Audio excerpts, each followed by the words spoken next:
sound of a REM pod alarm screaming, then cutting out. The REM pod's screaming. The EMF just spiked to 7.2 milligauss, and the SLS. It's showing a stick figure where absolutely nobody is standing. We're only 10 minutes into this investigation, and something's definitely here. This isn't some reality TV fluff. This is raw, unfiltered data, and you're about to see it all. Hey everyone, welcome to FACTOPHOBIA tonight. We are inside the infamous 1893 Waverley tuberculosis ward.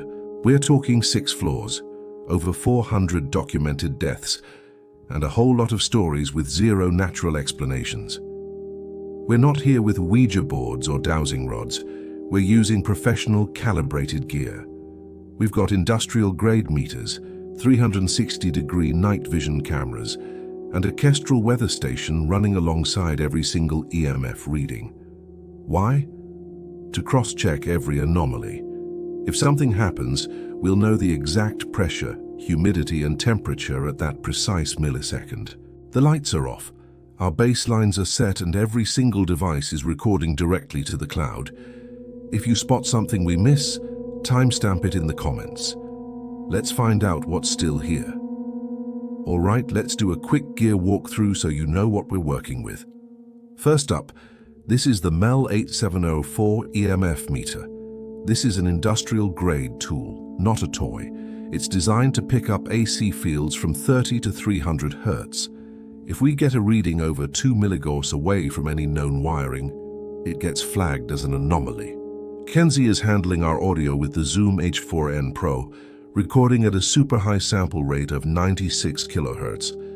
This allows us to capture sounds way below or above human hearing. Anything under 20 Hz or over 20 kHz is a potential EVP. The Kestrel 5500 over here logs microclimate data every single second, so if we see a 3-degree Fahrenheit temperature drop in under 30 seconds with no HVAC system running, that's a potential cold spot, and we can immediately check it for EMF correlation. This is our SLS camera. It maps the room with a 640-dot infrared grid. If anything with a humanoid shape moves through that grid, it shows up on our screen as a stick figure. And finally, the REM pod. It sits in the center of the room and emits its own stable electromagnetic field. If anything breaks that field, it screams. Our number one rule is one sound at a time. We tag everything, every footstep, every cough, so you know for a fact that we're not faking anything. Okay, so we're starting at the old nurse's station. We plant the REM pod right in the middle of the floor and back off about 20 feet. We wait. For 90 seconds, there's total silence. Then, a single chirp, followed by a solid, continuous tone. At that exact millisecond, the Kestrel logs a 0.4 inches of mercury pressure jump. The EMF meter is steady, so we know it's not the breaker box or any faulty wiring. I decided to ask, "Are you a patient who was here?" We switch on the spirit box, sweeping the AM band at 200 milliseconds per channel. No delay, no echo effect. And then a clear, distinct male voice comes through, "Still." At the same time, Kenzie's audio recorder captures a 19 Hz infrasonic bump.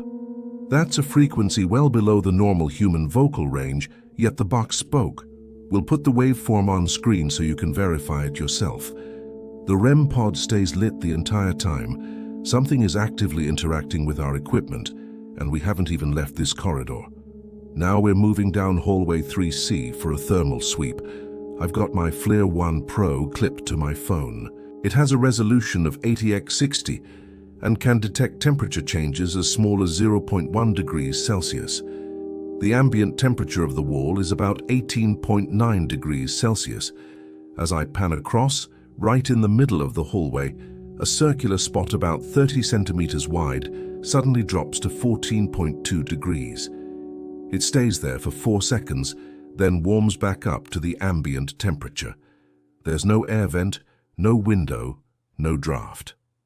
Simultaneously, the EMF meter spikes to 5.1 milligauss, way up from our baseline of 0.4. To test for a draft, Kenzie tosses a light handkerchief toward the spot. Instead of just floating down, it appears to crumple in mid-air and then lands about 2 feet to the left of where it should have. She tags it immediately. That's not wind. I'm holding my breath. For our viewers who love the science behind this, that's a nudge of about 0.06 newtons. It's just enough force to alter the path of light cloth, but not strong enough to be registered by the Kestrel's sensitive anemometer. Something physically pushed it. We're now on the top floor in room 402, one of the most active areas. We have the SLS camera set up on a tripod, feeding a live view directly to my iPad. It projects its infrared grid into the dark room. For about 30 seconds, nothing.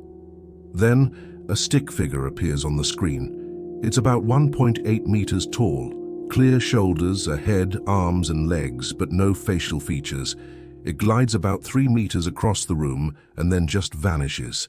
During that short window of time, the EMF meter peaked at a staggering 7.2 milligauss.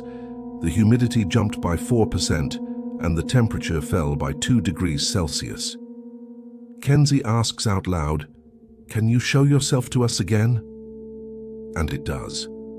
The figure reappears, this time much closer, only about 1.2 meters away from the camera. Then it seems to collapse in on itself, shrinking down to a single dot of light before disappearing completely. We checked for any IR reflection. There's no glass, no mirrors, no polished metal in that room. You can see my own body clearly shows up as a full stick figure for comparison. The algorithm that runs the SLS software classified this anomaly as humanoid. If you think you spot a second figure that we missed, take a screenshot and send it to us.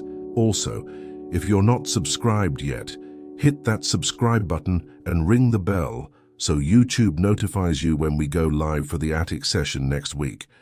Trust me, you won't want to miss what we find up there. Now we're back at our temporary base camp reviewing the audio. We're looping the files from the Zoom recorder at 60% speed to catch anything hidden. At timestamp 2:17:43, right under the static sweep of the spirit box, we hear a faint whisper, "Help me." The fundamental frequency of that voice, it's at 85 hertz. That's scientifically impossible for a normal human voice, which bottoms out around 100 hertz. To be sure, we run a spectral subtract analysis to remove the AM radio noise. The phrase stays perfectly intact. We immediately cross-check this with our other data logs. At the exact moment those syllables were recorded, the EMF meter hit 6.8 milligauss. The Kestrel shows a 0.3 inches of mercury pressure drop. All 3 parameters, audio, EMF, and barometric pressure, are perfectly aligned. We have now correlated multiple data points on a single event that has no apparent natural source. This is as close to undeniable evidence as modern equipment allows. So what did we actually capture tonight? A voice speaking at 19 hertz through a spirit box.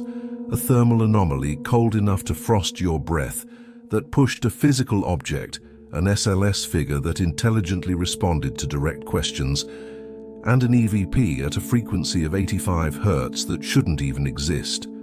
We had 4 different devices showing one consistent pattern of activity with 0 debunkable explanations. Is this definitive proof of life after death? That's for you to decide. Let us know in the comments which piece of evidence hits you the hardest. Smash that like button if you want us to bring a muon detector on our next investigation, and tell us which room you want us to explore next, because we are absolutely going back in. If you believe the truth is often stranger and scarier than fiction, then you've found your essential source for investigative deep dives. Subscribe to FACTOPHOBIA and let's uncover the secrets they don't want you to find. Thanks for watching, and we'll see you next time.